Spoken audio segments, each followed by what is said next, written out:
Hi అండి. ఇది sponge cake. ఎంత స్పాంజ్గా ఉందో చాలా బాగా వచ్చింది. ఈ కేక్ని మా మేనగోడలు చేసింది. ఈరోజు తన birthday. Happy birthday Praneesha, god bless you. చూడండి ఎంత స్పాంజ్లా చేసిందో. దీనికోసం 4 గుడ్లు తీసుకొని ఒక బౌల్లోకి వేసుకొని, కొంచెం పెద్ద బౌల్లోకి వేసుకొని, ఇలా ఎలక్ట్రిక్ బీటర్ ఉంటే కనుక దాన్ని చాలా బాగా పొంగి ఈ గుడ్డంతా బాగా ఇదిగా అయ్యేటట్టు చూడండి ఎంత బాగా వచ్చిందో. ఇంతవరకు బీట్ చేసుకోవాలి. ఎలక్ట్రిక్ బీటర్ లేకపోతే కనీసం మామూలు బీటర్తోనైనా ఇలా బాగా బీట్ చేసుకుంటేనే స్పాంజ్ కేక్ వచ్చింది, లేదంటే ఇంత స్పాంజ్గా రాదు. ఎగ్ బీట్ చేయడంలోనే ఉంటుంది. ఇప్పుడు అరకప్పు పంచదారని పొడి చేసుకుంటే కప్పు అయిపోయింది. ఇప్పుడు ఈ పంచదారను కూడా వేసుకొని మళ్ళీ బాగా బీట్ చేసుకోవాలి. తర్వాత పావు కప్పు నెయ్యిని కానీ ఏ ఫ్లేవర్ లేని నూనెను కానీ వేసుకోండి. దాన్ని కూడా వేసుకొని ఈ 3 బీట్ చేసుకొని 1 స్పూన్ వెనీలా ఎసెన్స్ వేసుకొని బీట్ చేసుకోవాలి. ఇప్పుడు అదంతా పక్కన పెట్టుకొని వేరే బౌల్లో 1 కప్పు మైదా, 1 spoon baking powder, 1/2 spoon baking soda వేసుకొని వీటిని బాగా కలుపుకొని ఈ పిండిని ఇప్పుడు మనం ఎగ్ బీట్ చేసుకున్నాం కదా దానిలోకి వేసుకొని కట్ అండ్ ఫోల్డ్ మెథడ్లో ఇలాగా ఒకవైపుకే తిప్పుకుంటూ కలపండి. ఇంకా బీటర్ని యూజ్ చేయకూడదు. ఇలా స్పాచులాతోనే దీని అంతటిని బాగా కలుపుకోవాలి.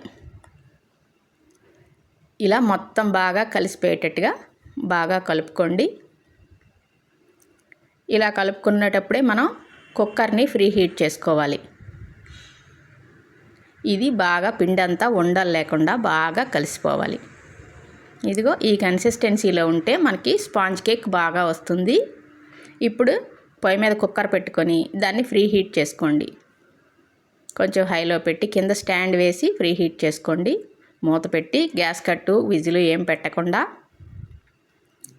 ఇప్పుడు ఇది వేడెక్కుతూ ఉంటుంది. ఇప్పుడు కేక్ని మనం ఒక కేక్ బౌల్లోకి ఏదైనా ఒక బౌల్లోకి పోసుకుందాం. ఇప్పుడు ముందుగా ఒక గిన్నెకి మనం ఆయిల్ అప్లై చేసుకుని తర్వాత దీనిలో ఒక బటర్ పేపర్ వేసుకుందాం. బటర్ పేపర్ అని స్పెషల్గా ఏం అవసరం లేదండి. మామూలు మన పిల్లల పుస్తకాల పేజీలు ఉంటాయి కదా, వైట్ పేపర్ అలాంటివి తీసుకొని దానికి నూనె అప్లై చేసి వేసినా కూడా కేక్ మనకి చాలా బాగా వస్తుంది. కింద అడుగున మాడకుండా అంటుకోకుండా చాలా నీట్గా వస్తుంది.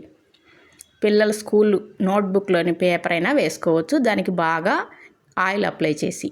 తర్వాత ఈ బ్యాటర్ అంతటినీ ఆ బౌల్లోకి వేసుకొని మినిమం అరగంట సేపు మనం ఆ కుక్కర్లో లో ఫ్లేమ్లో బాగా సిమ్లో పెట్టి బేక్ చేసుకొని మధ్యలో చూసుకుంటూ అరగంట తర్వాత ఖచ్చితంగా చూసుకుంటూ మనం చెక్ చేసుకొని దించుకోవాలి. ఒక అరగంట సేపు కుక్కర్లో పెట్టుకుంటే మంచి స్పాంజ్ కేక్, చాలా స్పాంజ్గా వచ్చింది, చాలా బాగా వచ్చింది ఈ కేకు. మీకు గనక నచ్చినట్టయితే లైక్ చేయండి. ప్రణీషాకి హ్యాపీ బర్త్డే చెప్పండి. చూడండి ఎంత ఫ్లఫీగా వచ్చిందో. చాలా ఫ్లఫీగా వచ్చింది, చాలా స్పాంజ్ లాగా వచ్చింది అసలు ఈ కేకు. మీరు కూడా ఇదే కొలతలతో చేసుకొని చూడండి. ఇది కనుక మీకు నచ్చినట్టయితే లైక్ చేయండి, షేర్ చేయండి, నా ఛానల్ని సబ్స్క్రైబ్ చేయండి. Thank you so much.